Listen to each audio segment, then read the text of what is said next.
check to see whether we're streaming.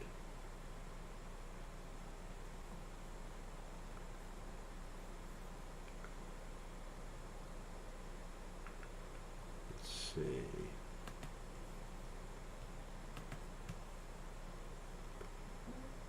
Alright. Okay.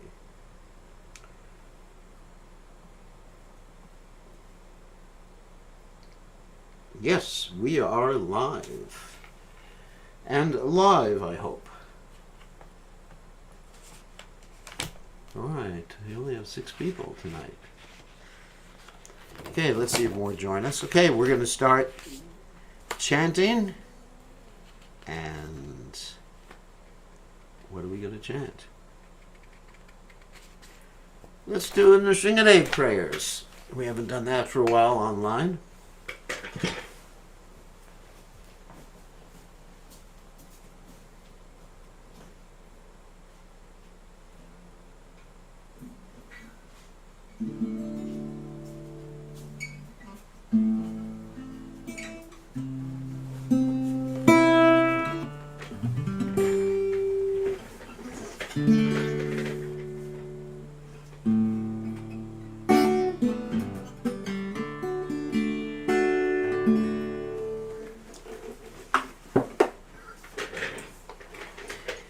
All right, welcome to the evening Krishna book reading.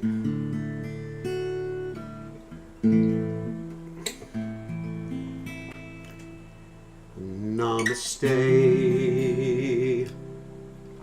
Nada Singh Hai Ha. Namaste, Nada Singh Hai Ha. Lada lada dayane Hiranyakasi purvakshaha Shilatamka nakalaye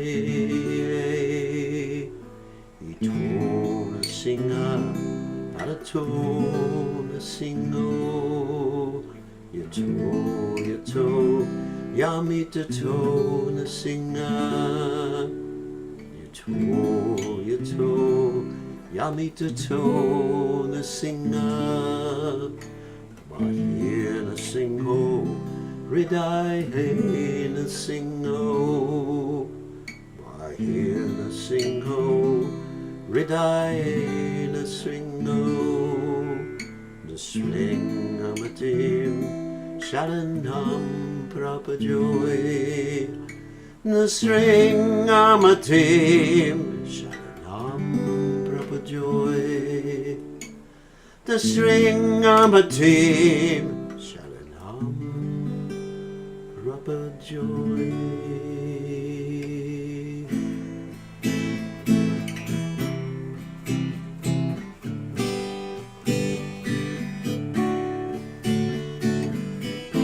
Namaste, Nada Singaya, La La La, Dayane, Hiranyakasi, Purvakshaha, Shiatam Kanakalaya,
Nagara kama lava brain, kama buta swing. Dalita, Hiranya Kasipu, Dana ring.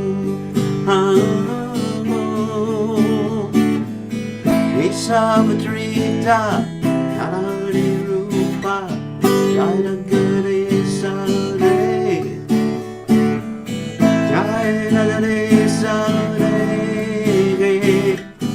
Jaya Gade Sade. Navagara come and lava rain, come to sing.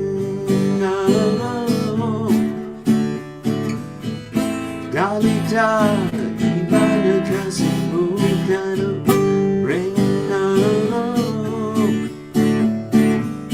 Isavatrita, Nadi Rupa, Jaya Gade Sade, Jaya Gade Sade, Jaya Gade Sade, Jaya Sring a day, swing a day, the swing a day, the swing a day, the swing a day, the swing a day, the swing a day, the swing a day.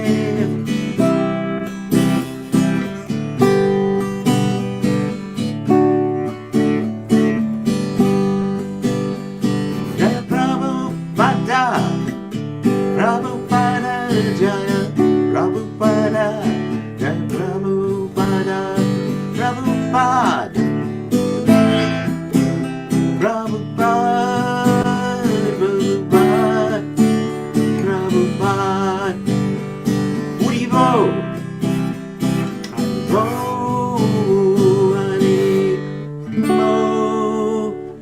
Haribo.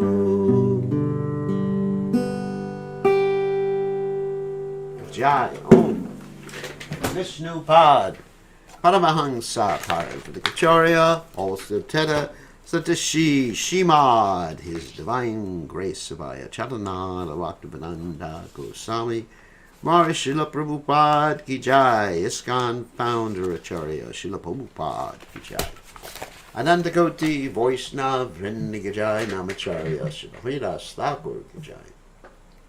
Parem say Kaho Sri Krishna Chaitanya Prabhu Nityananda Shitweda Gadadha Shivasati Gaur Bhakta Vindhikajai Sri Sri Radhakrishna Gopi Gopinath Sayam Kunda Radhakunda Giri Govardhan Kijai Vrindavanam Kijai Maturadam Kijai Jagannath Swami Kijai Yamunamai Kijai Srimati Lasi Devi Kijai Samaveda Bhakta Vrindigajai Gaur Premananda Hari Hari Bol. All glories the assembled devotees, all glories the assembled devotees, all glories the assembled devotees. All glories to Shri Guru and Gauranga Srila Prabhupada Ki Jai. Namo Vishnu Padaya Krishna Prasthaya Bhutale Srimati Bhaktivedanta Swami Namani Namaste Saraswati Devi Gauravani Pacharni Nivasesa Sunyavadi Paschatya Deja Tarini. So, let me read the translation to this poem to Lord Nrsingadev. I offer my obeisances to Lord Narasingha, who gives joy to his dearmost devotee Prahlad Maharaj, and whose nails are as chisels on the stone-like chest of the demon Hiranyakashipu. Lord Nrsingadev is here, and Lord Nrsinga is also there. Wherever I go, there is Lord Narasingha. Lord Narasingha is outside, and Lord Narasingha is within the heart. Unto Lord Narasingha, the origin and supreme shelter, I surrender. And then, O Kesava, Lord of the universe, O Lord Hari, who have assumed the form of half-man, half-lion, all glories to you, just as one can easily crush a wasp between one's fingernails, so in the same way, the body of the wasp-like demon Hiranyakashipu has been ripped apart by the wonderful pointed nails on your beautiful lotus hands. Nrsinga Bhagavan Ki Jai. So today we are praying for the protection of Lord Nrsingadev, and also praying for the protection of Srila Prabhupada's movement, and praying for the protection of all the devotees, praying for the protection of the devotees, in Ukraine and other places of the world where there are many challenges, and praying for the protection of the devotees from Krishna's illusory energy, which is really heavy. Daiviyeshu Gunamaya Mama Maya Durachaya Mama Eva Ye Prapajante Nayame Tam Tarantite. As Krishna says, this material energy is my energy, and it is impossible to overcome. But one who surrenders unto me can easily cross beyond it. So, now let us go to Krishna book. Om Gana Timiranda Shagaranjana Shalakaya Chakshur Meditam Yena Tasmai Shigurave Namaha. I offer my respectful obeisances unto the lotus feet of my spiritual master, His Divine Grace A.C. Bhakti Vedanta Swami Srila Prabhupada, who so kindly opened my eyes with the torchlight of knowledge while I was blinded in the darkness of ignorance. So we're reading from chapter 14 of Srila Prabhupada's Krishna book. And chapter 14 is the chapter in which Lord Brahma is offering prayers to Krishna after he realizes that he made a big mistake by trying to steal the calves and the cowherd boys from Krishna. And he took a year to realize it, but it was only a moment in his time. So we're right in the middle of this chapter, and I think we're going to finish this chapter today and go on to the next chapter, hopefully, unless we have a lot of commentaries to make on this particular or these particular prayers. So let us go to Krishna book without further ado. So we're in the middle of the chapter. And by the grace of His Divine Grace, Srila Prabhupada, we are able to participate here, understand these transcendental pastimes of the Lord. We should remember it's only by Prabhupada's mercy that we're able to do this, because we were literally born in ignorance. So Lord Brahma presented himself to Lord Krishna as the most presumptuous living creature because he wanted to examine the wonder of his own personal power. He stole the boys and calves of the Lord in order to see how the Lord would recover them. Now Lord Brahma admitted that his attempt was most presumptuous, for he was attempting to test his energy before the person of original energy. Coming to his senses, Lord Brahma saw that although he was a very powerful living entity in the estimation of all other living creatures within this material world, his power was nothing in comparison with the power and energy of the Supreme Personality of Godhead. The scientists of the material world have invented wonders such as atomic weapons, and when tested in a city or some insignificant place on this planet, such powerful weapons are tested on the sun. Create so-called havoc. But if the atomic weapons, I skipped a line, are tested on the sun, what is their significance?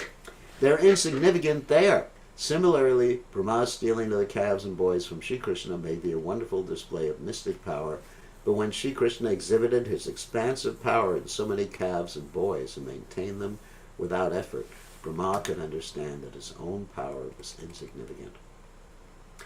Brahma addressed Lord Krishna as Achyuta because the Lord is never forgetful of a little service rendered by his devotee. And of course the word Achyuta means to not fall, or someone who doesn't fall.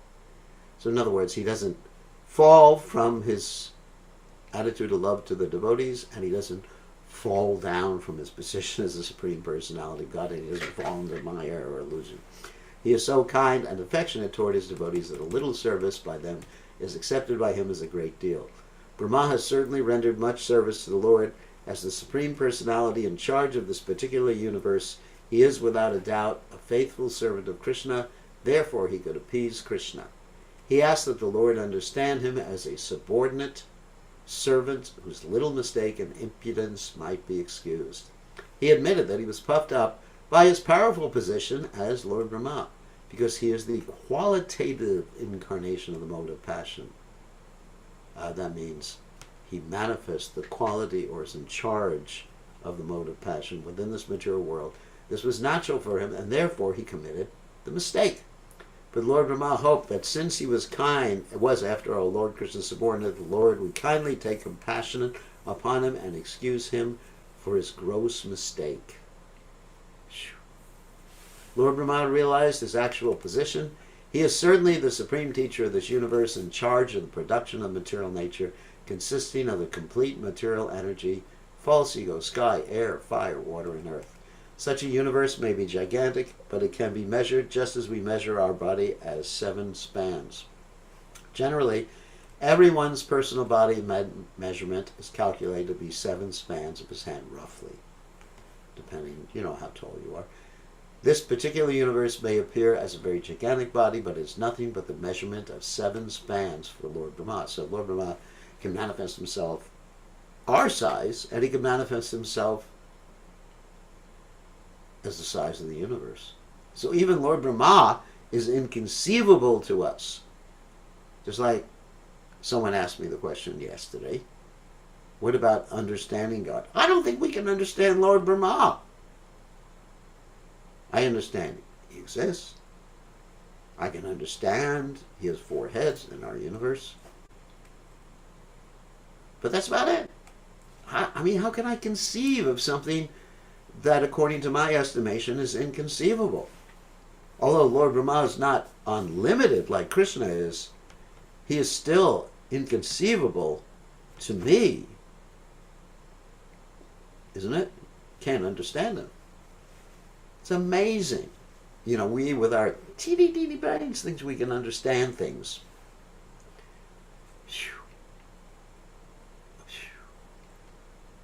At least we can understand how to come to Krishna, as Krishna says in the 10th chapter of the Gita. To those who are devoted, worship me with love, I give them the understanding by which they can come to me. That sort of understanding is pretty good. But to understand Krishna, Brahma, Indra, just, so powerful. Aside from this universe, there are unlimited other universes which are outside the jurisdiction of this particular Lord Brahma. Some Lord Brahmas have hundreds of heads. How do you fit hundreds of heads on a shoulder? I don't know. I don't claim to know. Just as innumerable infinitesimal atomic fragments, pass through the holes of the screen window, so millions and trillions of universes in their seedling form coming out from the bodily pores of Mahavishnu, and that Mahavishnu is but a part of a planetary expansion of Krishna. Under these circumstances, although Lord Brahma is the supreme creature within this universe, what is his importance in the presence of Lord Krishna? Lord Brahma therefore compared himself to a little child within the womb of his mother. If the child within the womb plays with his hands and legs, and while playing touches the body of the mother, is the mother offended with the child? Of course she isn't. Similarly, Lord Brahma may be a very great personality, and yet not only Brahma, but everything that be is existing within the womb of the Supreme Personality of Godhead. The Lord's energy is all-pervading. There's no place in the creation where it is not acting. How to understand that? I accept it, theoretically, but to understand is not within, fully understand, is not within our capacity. Since everything is existing within the energy of the Lord, the Brahma of this universe and the Brahmas of the many other millions and trillions of universes are existing within the energy of the Lord. Therefore, the Lord is considered to be the mother, and everything existing within the womb of the mother is considered to be the child. And the good mother is never offended with the child, even if he touches the body of the mother by kicking his legs. That's interesting. Usually you'll have Krishna described as the father, as he says in the Gita. Aham bija pradapita. I am the seed-giving father of everybody. And then the mother is usually described as the material energy. That's interesting. And we are within the womb. Generally that is the description. And here Prabhupada is describing it a little bit differently. Of course, these are all metaphorical descriptions. The material energy, in essence, is not our mother. It's the mother of the body. Because we are unborn. Ajopi son of Yatma. That's about Krishna, of course. Ajo nitya shashvata yam parana nahanyate hanyamana sharirai. For the soul, there's never birth or death. So literally we don't have a mother. And because Krishna expands himself as the Jiva souls, Krishna in one sense is our father, but he never really gave birth to us at any point in time. We are Jiva Bhuta Sanatana. Lord Brahma then said that his birth was from the lotus flower which blossomed from the navel of Narayana after the dissolution of the three worlds, or the three planetary systems known as Bhuloka, Bhuloka, and Swarloka. The universe is divided into three divisions, namely Swarga, Marcha, and Patala. That means higher heavenly planets, middle planets, and lower planets. It's just a division, an arbitrary division. These three planetary systems are merged into water at the time of dissolution. At that time, Narayana, a plenary portion of Krishna, lies down on the water, and gradually a lotus stem grows from his navel, and from that lotus flower, Brahma is born. It is naturally concluded that the mother of Brahma is Narayana, which is interesting. There again, Krishna or Narayana is described as the mother. In other places, Prabhupada said that Narayana gave birth to Lord Brahma without Lakshmi, without a mother. So it's interesting. So in one sense, he's the mother and father. Because the Lord is the resting place of all living entities after the dissolution of the universe, he is called Narayana. Ayana, Nara. Nara, living entities. Ayana, resting place. The word Nara means the aggregate total of all living entities, and Ayana means the resting place. Well, actually, that's what I just said. The form of Garbhodaksha Vishnu is called Narayana because he rests himself on that water. In addition, he is the resting place of all living entities. Besides that, Narayana is also present in everyone's heart, as confirmed in the Bhagavad Gita 15:15. In that sense, also the Lord is Narayana, as Ayana means the source of knowledge as well as their resting place. It is also confirmed in Bhagavad Gita that the remembrance of the living entity is due to the presence of the super soul within the heart. That's 15:15 in the Gita again. Matak smritir janamaponam cha. Krishna is giving us remembrance, forgetfulness, and knowledge according to our desire. If we want to remember Krishna, Krishna will guide us in that way. And we'll meet our guru. And if we want to forget Krishna, then Krishna will guide us in that way, and we will meet a bogus guru or no guru. Up to us. After changing the body, a living creature forgets everything of his past life, but because Narayana, the super soul, is present within his heart, he is reminded by him to act according to his past desire.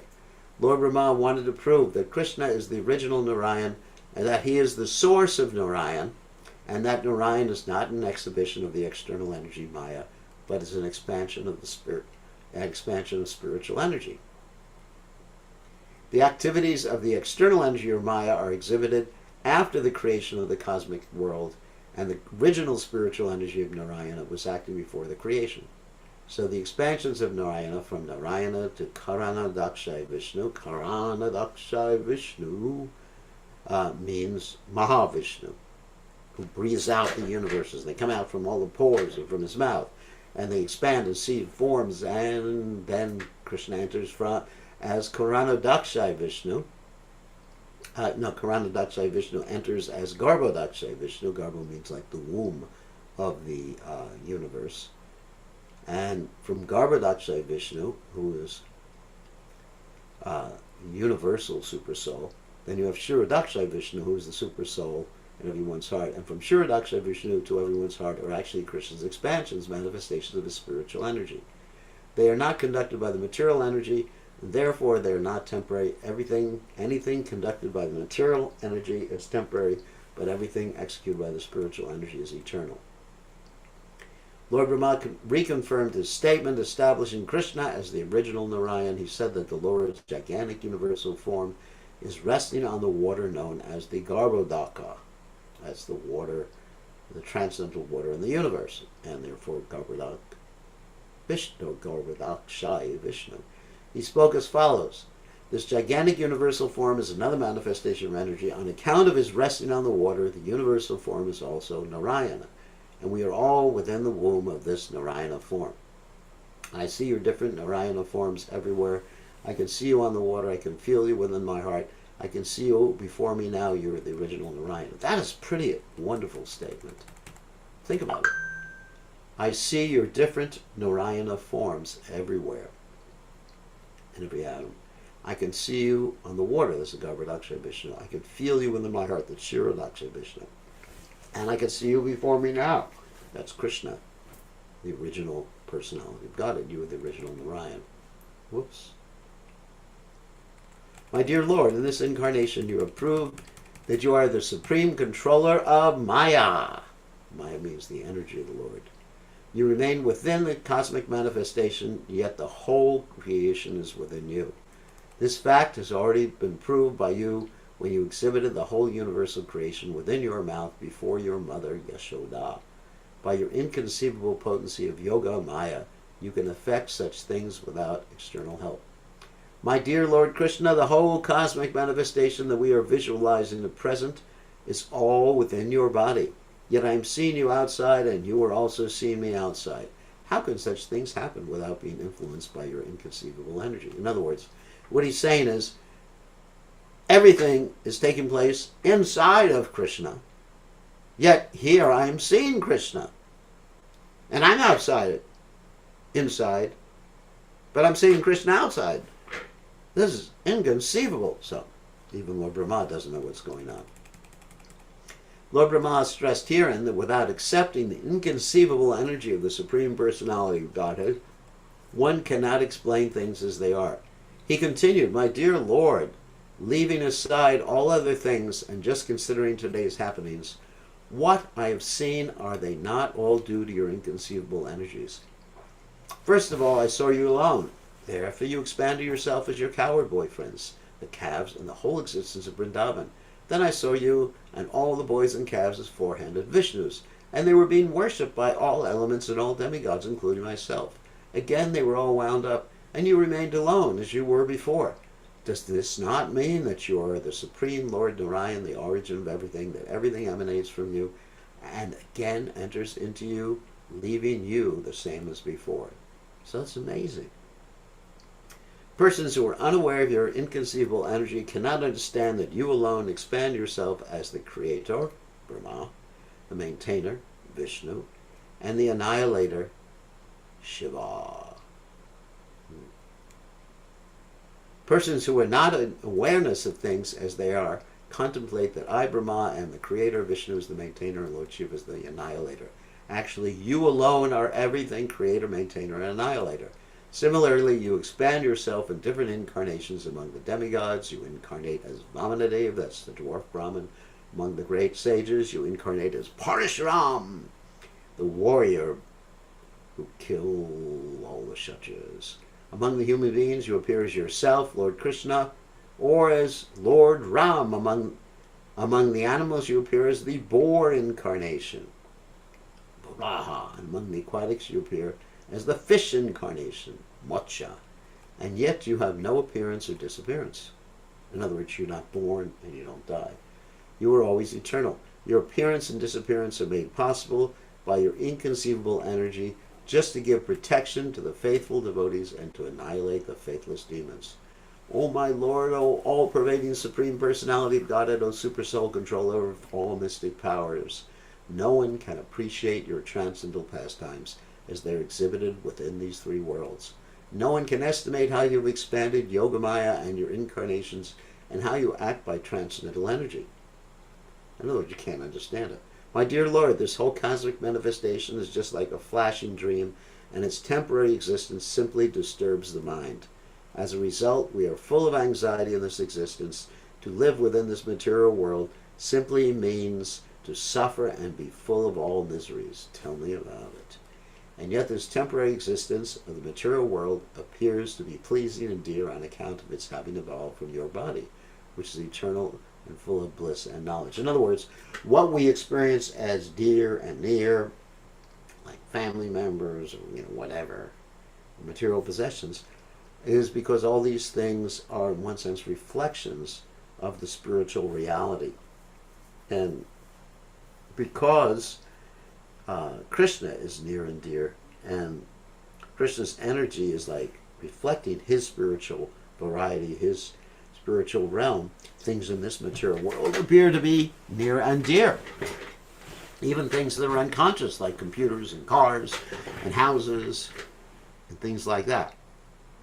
It was like I was listening to a Prabhupada memory today, and Prabhupada was walking in Paris, and they came upon a house.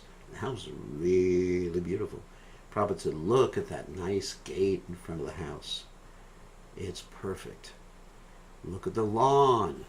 It's perfect. Look at the windows of the house. It's perfect." And in this way, Prabhupada pointed out all the different parts of the house. And he said, because of this, this person is going to be very attached, and he's going to take birth in his house in his next life, and he's going to be a kukuracha. For those of you who don't know what a kukuracha is, he's going to be a cockroach in his next life in the same house. So we become attached to these things. And the reason we become attached is because these are reflections of the spiritual reality. Otherwise, there'd be no reason to become attached to dull matter. Become attached to a house or a dog or something. Of course, a dog is a living entity, but still we're attached to that body. We're attached to bodies. Whew. Oftentimes I give the example, let's say someone is very attached to a cat. But if I was to take a razor and shave the cat's hair off, very few people would be attached to that same cat. So it's just the body. It's not that they're attached to the soul inside the cat's body. They're attached to the body. You know, and you change your body just like your family members who love you so much. Your children and grandchildren. In next life, you take birth as a cockroach or a rat or something like that, and they'll try to kill you. The same people who you think, oh, they love me. But do they love you, or they love that body? Well, they don't actually love it. But they identify you with the body. My conclusion is, therefore, that you are the supreme soul, the absolute truth, the supreme original person, and although by your inconceivable transcendental potencies you have expanded yourself in so many Vishnu forms, and also the living entities and other energies, you are the supreme one without a second, the supreme super soul. The innumerable living entities are simply like sparks of the original fire. Your lordship, your lordship. The conception of the super soul as impersonal is wrong because they see that you are the original person. Persons with a poor fund of knowledge may think that because you are the son of Maharaja Nanda, you are not the original person, that you have been born just like a human being. They are mistaken. You are the actual original person. That is my conclusion. In spite of your being the son of Nanda, you are the original person, and there is no doubt about it. You are the absolute truth, and you are not of this material darkness. You are the source of the original Brahma Jyoti. That's the effulgence around Krishna, as well as the material luminaries, the sun, moon, and stars. Your transcendental effulgence is identical with the Brahma Jyoti, as it is described in the Brahma Samhita. The Brahma Jyoti is nothing but your personal bodily effulgence. There are many Vishnu incarnations, and incarnations are different qualities, but all these incarnations are not on the same level. You are the original lamp. Other incarnations may possess the same candle power as the original lamp, but the original lamp is the beginning of all light. And because you are not one of the creations of this material world, even after the annihilation of this world, your existence as you are will continue. Very, very important. You know, that's the same thing I've been speaking about over and over and over again. Advaita Chuta Nadir Ananta Rupa Madhyam Purana Purusham Navyoganam Cha. There's one God, and all the different avatars, all the different expansions, Vishnu Tawa expansions, they're all the same person acting differently. Because you were the original person, you were described in the Gopala Tapani Upanishad, as well as in the Brahma Samhita as, again, Govindam Adipurasham. Let me just turn it off. Govinda is the original person, the cause of all causes. In the Bhagavad Gita, also it is stated that you are the source of the Brahman effulgence, Brahmanavi Pratishtaham. No one should conclude that your body is like an ordinary material body. Your body is akshara, indestructible. When you put an A in front of the word, it's the opposite. Kshara means destructible, akshara means indestructible. The material body is always full of threefold miseries. Tell me all about it. But your body is Satchidananda Vigraha. That's from the Brahma Samhita 5.1. Full of bliss, knowledge, and eternality, you are also Niranjana, because your pastimes as the little son of Mother Yashoda or the lover of the gopis are never contaminated by the material qualities. You're not an ordinary person. And although you exhibited yourself as so many coward boys and calves, your transcendental potency was not reduced. You were always complete.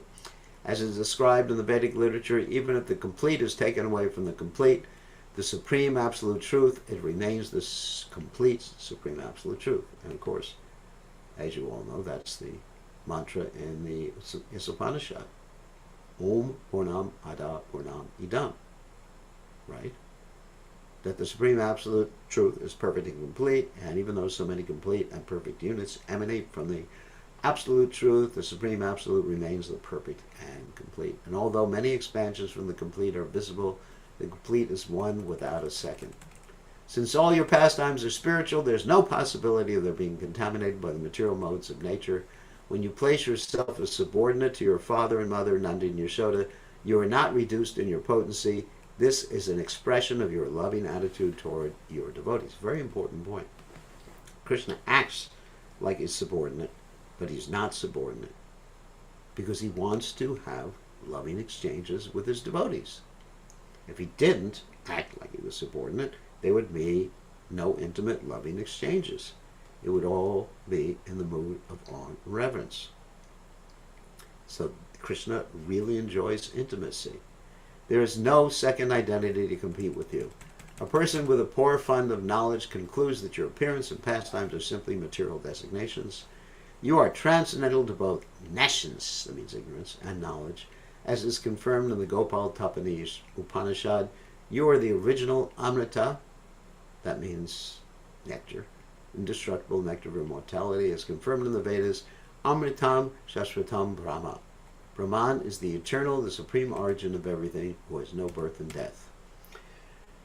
It is said in the Upanishad, or in the Upanishads, it is stated that the supreme Brahman is as effulgent as the sun and is the origin of everything, and that anyone who can understand that original person becomes liberated from material conditioned life.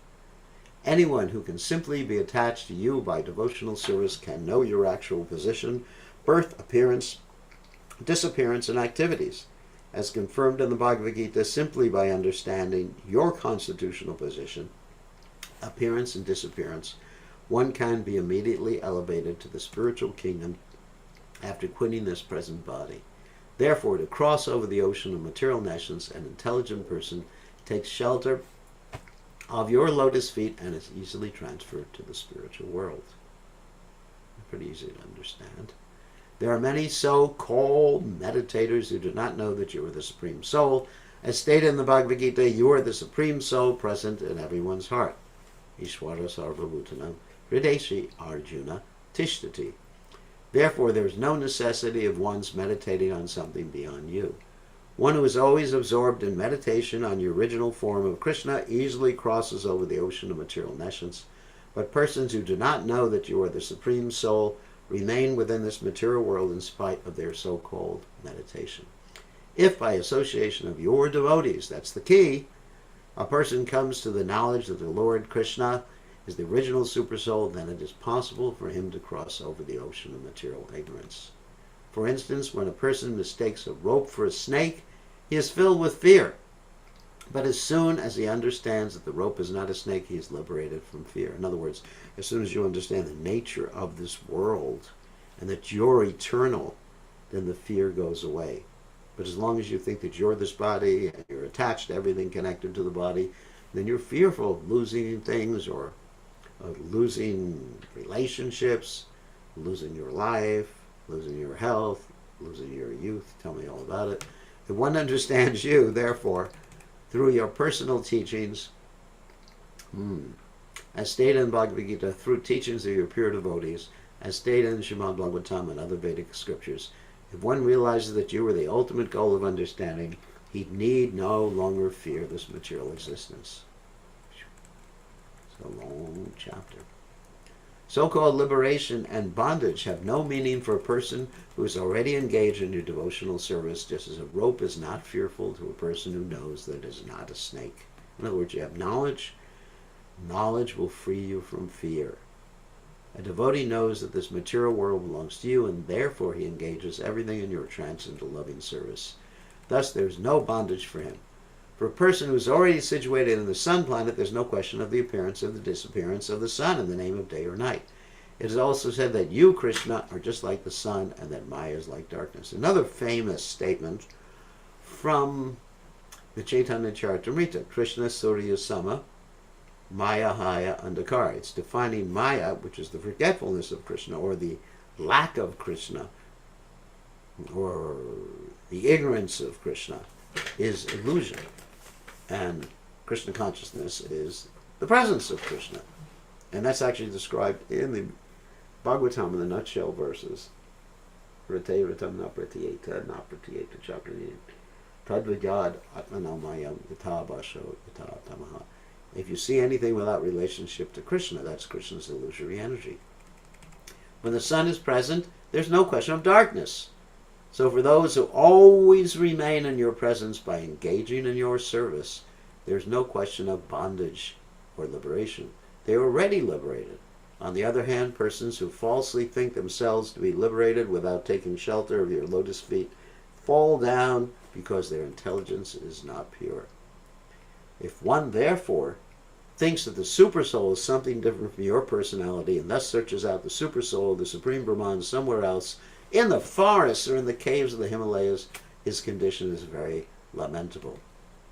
Because supersoul is in the heart. Your teachings in the Bhagavad Gita are that one should give up all the processes of self-realization and simply surrender it to you, for that is complete. Because you are the supreme in every respect, those who are searching after the Brahman effulgence are also searching after you. And those who are searching after the supersoul realization are also searching after you. You state in the Bhagavad Gita that you yourself, by your partial representation as the supersoul, have entered into this material cosmic manifestation. You are present in everyone's heart, and there's no need to search out the supersoul anywhere else. Just in your heart. Krishna's there. He's your best friend. He's always in your heart. Wow. Like the Upanishads say, like two birds in a tree. The soul is there and the supersoul is there. And we just have to turn back to him. It's hard to realize that Krishna is with me every second. He's in my heart. If someone else, of course, if you're like Hanuman, then you have Lord Rama in your heart. If someone does so, tries to search out the supersoul somewhere else, he is simply in ignorance. One who is transcendental to such a position understands that you are unlimited, you are both within and without. Therefore, your presence is everywhere. Instead of searching for the supersoul anywhere else, a devotee simply concentrates his mind on you within the heart. Actually, one who is liberated from the material concept of life can search for you. Others cannot. The example of thinking the rope to be a snake is applicable only to those who are still in ignorance of you. Actually, when one mistakes a rope for a snake, the existence of the snake is only within the mind. The existence of Maya, similarly, is only within the mind. Maya is nothing but the ignorance of your personality. It's forgetfulness of Krishna. When one forgets your personality, that is the conditioned state of Maya. Therefore, one who is fixed upon you, both internally and externally, is not illusioned. One who has attained a little result of devotional service can understand your glories.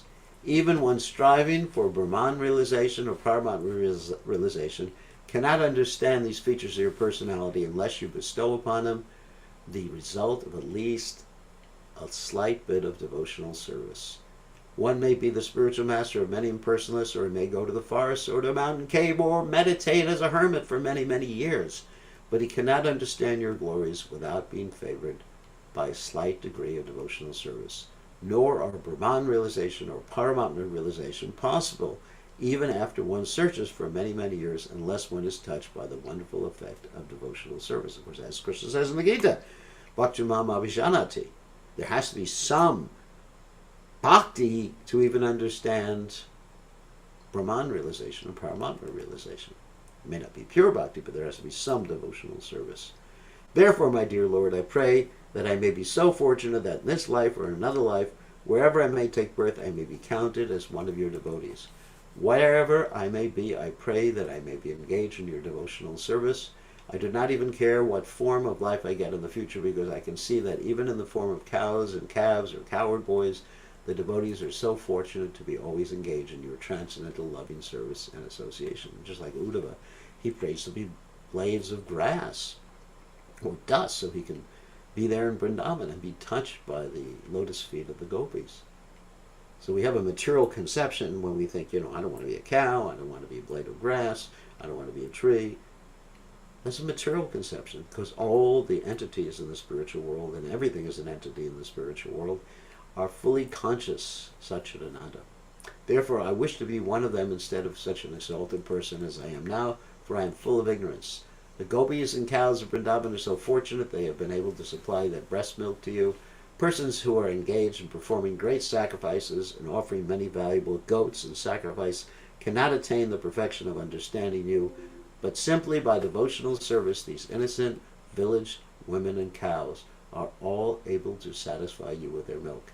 You have drunk their milk to your full satisfaction, yet you are never satisfied as much by those engaged in performing sacrifices. I am simply surprised, therefore, with the fortunate position of Maharaj Nanda, Mother Yashoda, and the cowherd man and gopis, because you, the Supreme Personality of God of the Absolute Truth, are existing here as their most intimate, loving object, lovable objects. My dear Lord, no one can actually appreciate the good fortune of these residents of Vrindavan. We are all demigods controlling deities of the various senses of the living entities, and we are proud of enjoying such privileges. But actually there is no comparison between our position and the position of these fortunate residents of Vrindavan, because they are actually relishing your presence and enjoying your association by dint of their sensory activities. We may be proud of being controllers of the senses, but here the residents of Vrindavan are so transcendental that they are not under our control. Actually, they are enjoying their senses through service to you. I shall therefore consider myself fortunate to be given a chance to take birth in this land of Vrindavan in any of my future lives. My dear Lord, I am therefore not interested in either material opulences or liberation.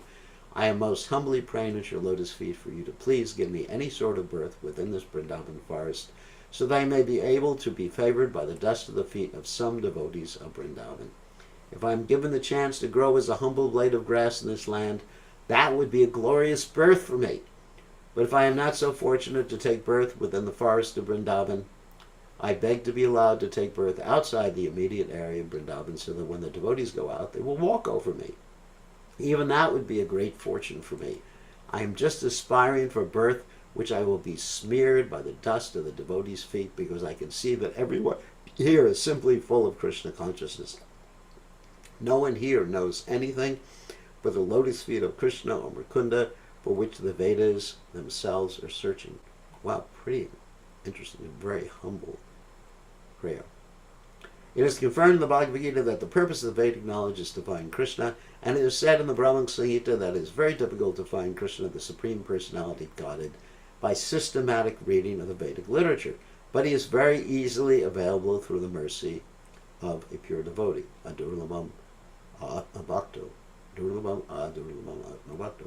The pure devotees of Vrindavan are fortunate because they can see Mukunda, Lord Krishna, all the time.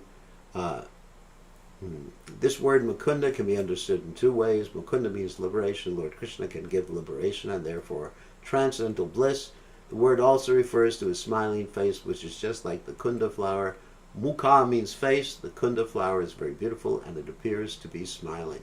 Thus the comparison is made. The difference between the pure devotees of Vrindavan and devotees in other places is that the residents of Vrindavan have no other desire but to be associated with Krishna. Krishna, being very kind to his devotees, fulfills their desire because they always want Krishna's association. The Lord is always prepared to give it to them. The devotees of Vrindavan are also spontaneous lovers. They are not required to strictly follow regulated principles because they are already naturally developed in transcendental love for Krishna. We're not talking about the four regulated principles. We're talking about things like rising early, if someone's a pure devotee. Regulative principles are required for persons who have not achieved such a position of spontaneous love. Brahma is also a devotee of the Lord, but he is an ordinary devotee subject to following regulative principles. He prays to Krishna to give him the chance to take birth in Vrindavan so that he might be elevated to the platform of spontaneous love. Let's see how much longer this chapter is. It's quite a bit longer. Ooh. So we're going to have to...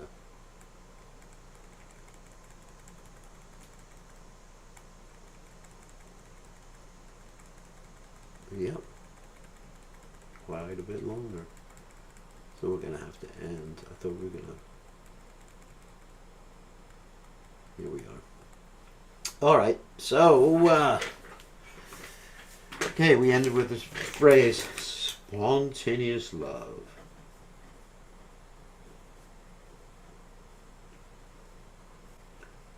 So basically it's been 3 days on this particular chapter. All right, so let's take some questions. There's a lot of information we covered today. And tomorrow, hopefully, we'll finish the chapter. Okay, so give me a second to allow you to unmute yourselves.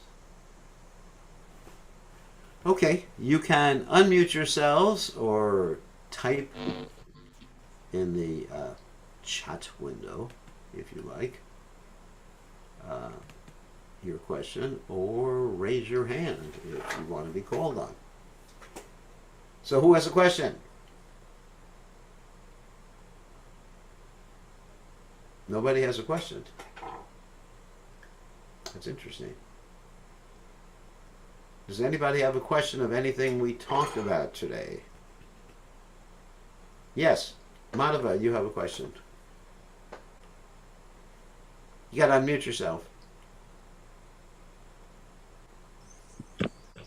Hare Krishna, Dandot Gurudev. So it is so blissful to get lost into this reading. So obviously the people are in bliss. So obviously very difficult to think about question. That's my comment.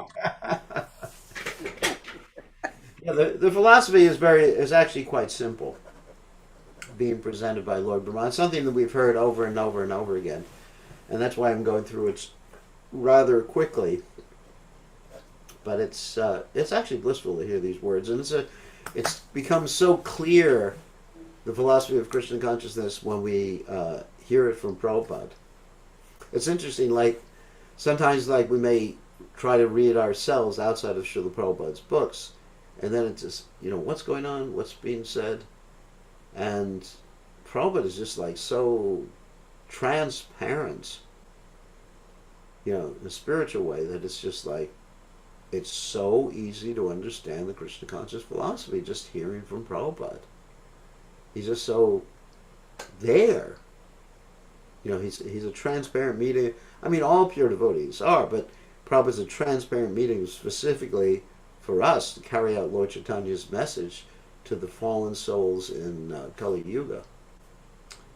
That's what I sometimes heard from you and other by his pure devotees, that actually Prabhupada did not know how it is being written.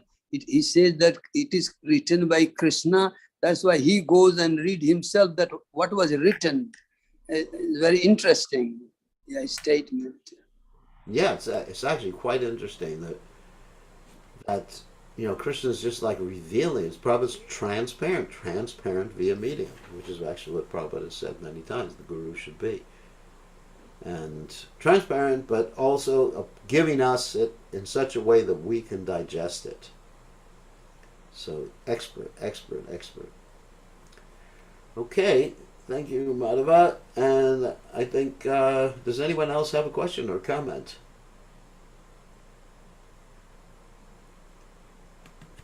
Hare Krishna Maharaj. Hare Krishna, Atmanandani. Maharaj, my question is, it may be a bit complicated, but Okay. I'll try to explain myself.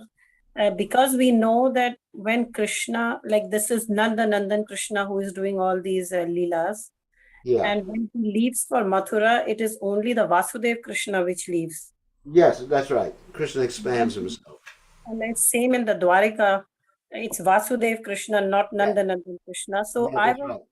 So how to understand, Maharaj, that we have also heard that in Dwarika sometimes like Krishna is sleeping and he's shouting Gopi's name. So why is he showing the Nandan Krishna's thing? I'm just a bit confused. Because he's the same person. he's the same person. So Krishna's remembering, even though he's like a dramatic actor. Sometimes Prabhupada would describe the Lord's pastimes as a dramatic performance, and Krishna as an actor. So when one's an actor, one acts in a certain way according to the situation and the role that one's supposed to be playing. But sometimes, actually, this is an interesting point.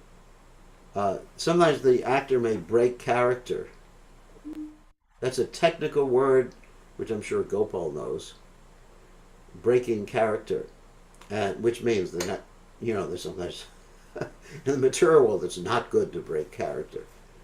Like, for example, if someone is on a comedy show and they're playing the part of someone else, obviously they're playing some comical part, and then they start laughing at the jokes and they actually forget about their role. That's called breaking character. So Gopal says it ends up on the blooper reels, which is really interesting if you can see those reels. But sometimes on the live shows, there's one live comedy show in America called Saturday Night Live, in which someone is doing some comedic sketch, and they just break character, and they just can't keep in their character because of some extreme emotion, like laughter, humor or something like that. So the same way, we should not think that Vasudeva Krishna is different than Krishna in Vrindavan. And in the Brihad Bhagavatamrita, we see that happen sometimes when Gopakumar is coming in touch with different expansions of Krishna, like Narayana, like that. And, the Krishna sort of slips momentarily into that, into his Vrindavan remembrance. Because the same person. He's just acting differently in different circumstances. That proves the point that I've been making all along. Krishna is always the same person. Narayana is always the same person. He just acts differently in different circumstances. And sometimes he breaks character. And sometimes Krishna in Vrindavan acts like Vasudeva Krishna. When he kills the demons. Krishna doesn't kill the demons in his original aspect. He changes his character. He manifests Vasudeva Krishna. I wouldn't say changes, but he manifests his aspect of Vasudeva Krishna. So there's no difference. So certainly Narayan can remember Vrindavan pastimes sometimes.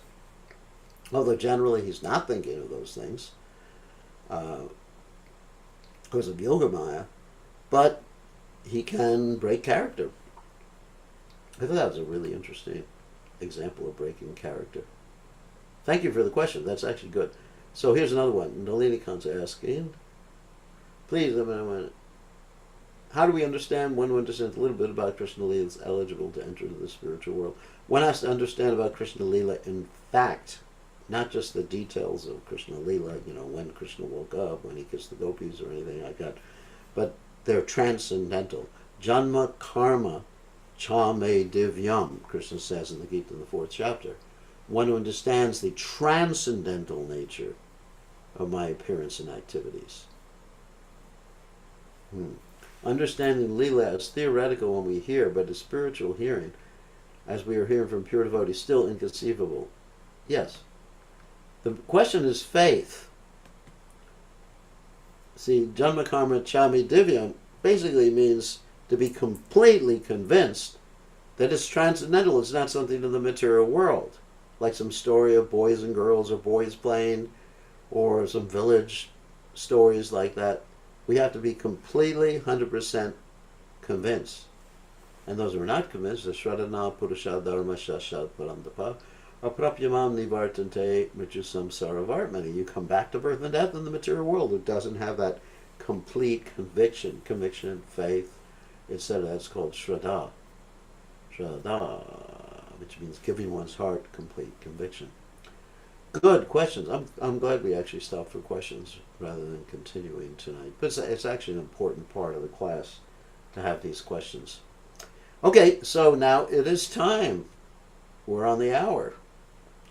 And thank you very much. We will continue tomorrow with this chapter 14. Today was 14b, and tomorrow will be 14c. But hopefully we'll finish tomorrow. It is actually quite a long chapter. Okay, all glory is to His Divine Grace, A.C. Bhaktivedanta Swami.